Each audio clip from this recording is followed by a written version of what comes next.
Pernah dengar soal Saranjana? Katanya nih, di pedalaman Kalimantan Selatan ada sebuah legenda.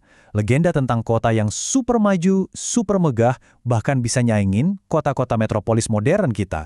Gedung pencakar langitnya menembus awan, mobil-mobil mewah berseliweran di jalannya. Tapi ada satu yang aneh, kota ini nggak ada di peta manapun.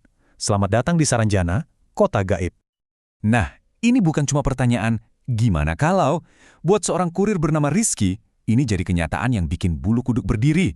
Suatu sore, sebuah tugas pengiriman yang harusnya rutin malah merobek batas antara dunianya dengan dunia lain, mengubah cara dia memandang realitas selamanya.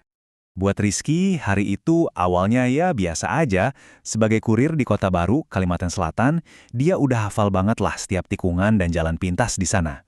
Tapi hari itu, di antara tumpukan paket yang normal, ada satu yang nungguin dia. Satu paket aneh, sebuah bisikan dari tempat yang nggak seharusnya ada. Ini bukan paket biasa, soalnya supervisornya ngasih dia sebuah kotak kecil yang anehnya terasa berat. Dibungkus bludru hitam pekat, terus diikat pakai pita emas yang berkilauan. Bayangin aja, di tengah lautan kardus coklat, kotak ini kelihatan beda banget. Kayak permata gelap yang menjanjikan kemewahan. Atau malah bahaya. Dan yang bikin makin tegang, ini paket cash on delivery. Nilainya 5 juta rupiah tunai. Gede banget kan? Cukup buat bikin jantung kurir manapun berdebar kencang. Ini bukan lagi pengiriman biasa, ini jadi misi, prioritas utama, nggak boleh ada kesalahan. Disinilah keanehan pertama dimulai. Perumahan megah indah, nama itu asing banget. Rizky yang udah pengalaman 5 tahun nggak pernah dengar. Dia tanya ke teman-temannya yang lebih senior, para veteran jalanan, hasilnya sama aja, mereka semua bingung. Alamat ini kayak muncul gitu aja dari antah berantah. Yaudah, jalan terakhir, dia buka Google Maps. Tapi mesin yang biasanya tahu segalanya itu malah nampilin lokasi tidak ditemukan. Alamat itu kayak hantu di dunia digital. Tapi kemudian, dia ngelihat sesuatu. Deretan angka kecil di label paket, sebuah titik koordinat, itulah satu-satunya petunjuknya. Bisikan digital yang nunjuk ke tempat yang nggak diketahui. Meskipun ragu banget, tapi nilai COD yang gede itu jadi pendorong. Akhirnya, Rizky mutusin. Dia bakal ngikutin titik koordinat itu. Navigasi ngebawa dia menjauh dari jalanan rame, menuju perbukitan di tepi laut. Area yang harusnya cuma berisi hutan lebat dan suara ombak. Perjalanannya sendiri udah kayak transisi ke dunia lain. Jalan aspal yang mulus pelan-pelan berubah jadi jalan tanah berbatu. Gak lama, pohon-pohon raksasa menjulang di sekelilingnya, seolah menelannya ke dalam hutan tropis yang lebat. Dan kemudian, perjalanannya berhenti. Bukan di depan sebuah rumah, tapi di depan dinding kabut tebal yang anehnya wangi, kayak campuran melati dan gaharu, mirip wangi sesajen. Tepat di depan kabut itulah teknologinya mulai mati. Sinyal HP-nya hilang total. Panah GPS di layarnya muter-muter nggak jelas. Suara pemandu navigasi yang biasanya jelas melambat jadi kayak erangan yang rusak. Dan yang paling bikin merinding, suara hutan berhenti. Suara serangga dan binatang yang tadinya rame tiba-tiba lenyap. Cuma ada keheningan. Keheningan total yang aneh dan bikin nggak nyaman banget. Didorong rasa penasaran yang aneh, Rizky tarik napas dalam-dalam dan melangkah menembus kabut itu. Begitu dia melewatinya, dunia di depannya berubah total. Dia ngelihat pemandangan yang mustahil. Sebuah kota, metropolis modern yang super mega, berkilauan di tengah antah berantah. Dia udah sampai. Dia ada di Saranjana. Kota ini tuh indah tapi sekaligus mengerikan. Gedung-gedung pencakar langitnya dihiasi ukiran emas yang rumit. Lampu-lampu jalannya terbuat dari kristal murni yang bersinar lembut. Tapi suasananya salah banget. Kota itu rame, penuh orang yang jalan ke sana kemari, tapi sunyi senyap. Gak ada suara mesin, gak ada orang ngobrol, bahkan gak ada suara langkah kaki. Rasanya kayak nonton film bisu yang bikin merinding. Di atas motornya yang biasa aja, Rizky ngerasa kayak hantu di dunianya sendiri. Dia ngelajuin motornya ngelewatin kemewahan yang sunyi itu sampai dia nemuin tujuannya. Bukan rumah biasa, tapi sebuah istana. Dengan gerbang emas raksasa yang di atasnya ada tulisan Blok S nomor 1. Alamatnya bener, dia udah sampai.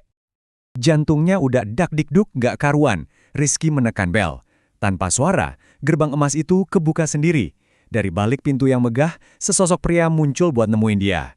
Dan disinilah rasa nggak enak yang dari tadi dia rasain berubah jadi horor beneran. Pria itu pakaiannya rapi banget. Pas Rizky nyerahin paket dan nerima amplop tebal berisi uang, ujung jari mereka nggak sengaja bersentuhan. Seketika, rasa dingin menjalar ke lengan Rizky. Ini bukan dingin AC loh ya, tapi dingin yang aneh, dingin yang lembab, dinginnya sesuatu yang kayaknya nggak pernah ngerasain kehangatan hidup. Pria itu senyum, tapi senyumnya nggak nyampe ke mata. Rizky memberanikan diri natap wajahnya. Wajahnya ganteng, kulitnya putih dan mulus kayak porselen. Tapi ada sesuatu yang salah. Sesuatu yang bikin bagian primitif dari otak Rizky teriak, bahaya. Oke, biar paham horornya, kita perlu ngomongin anatomi sedikit. Coba deh raba di bawah hidung kalian, di atas bibir, ada lekukan kecil vertikal kan? Nah, itu namanya filtrum. Setiap manusia di planet ini punya. Itu salah satu ciri khas spesies kita. Pria di depan Rizky nggak punya. Area di antara hidung dan bibirnya itu benar-benar rata, mulus kayak topeng. Dan saat itulah Rizky sadar. Dia ngelirik ke teras rumah itu, di mana penghuni lainnya berdiri, ngeliatin dia. Semuanya natap dia dengan mata yang sama. Dan wajah mereka semua punya keanehan yang sama. Sempurna, tanpa celah, dan benar-benar rata di bawah hidung. Mereka bukan manusia. Seolah pria itu bisa baca pikiran Rizky, seolah dia tahu momen pas Rizky sadar siapa mereka sebenarnya. Senyum kakunya makin lebar, meregang dengan cara yang nggak wajar, dan dari bibirnya keluarlah sebuah peringatan yang mengerikan. Dengan suara yang datar dan tanpa emosi, pria itu bilang, cepat pulang sebelum gelap, nanti kau tidak akan pernah bisa keluar. Gak perlu diulang 2 kali. Naluri bertahan hidup Rizky langsung mengambil alih.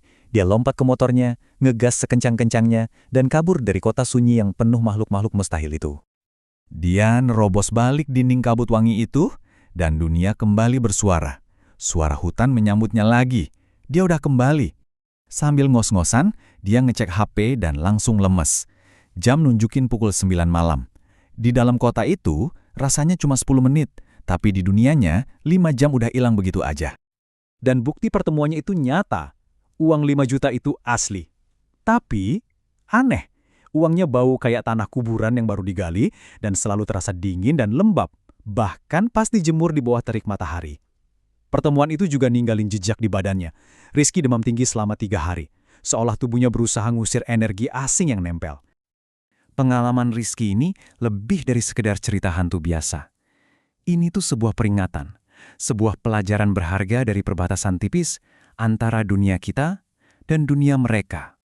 Jadi intinya gini, terutama buat kalian yang kerjanya di jalan. Kalau suatu hari GPS kalian mulai ngaco, ngarahin ke tempat yang nggak masuk akal, ke tengah hutan, ke tepi tebing, atau ke alamat yang nggak seharusnya ada, dengerin insting kalian. Mungkin lebih bijak buat batalin aja pesanannya. Karena beberapa pintu emang sebaiknya nggak usah dibuka. Kisah Rizky ini ninggalin kita satu pertanyaan terakhir yang bikin gelisah. Di dunia di mana banyak hal yang nggak bisa dijelasin, mungkin ada baiknya kita ngelihat sedikit lebih dekat. Jadi, lain kali kalian lagi di keramaian, atau bahkan pas lagi ngelihat orang yang kalian sayang, coba deh perhatiin baik-baik. Apakah mereka punya lekukan kecil yang familiar di bawah hidung mereka?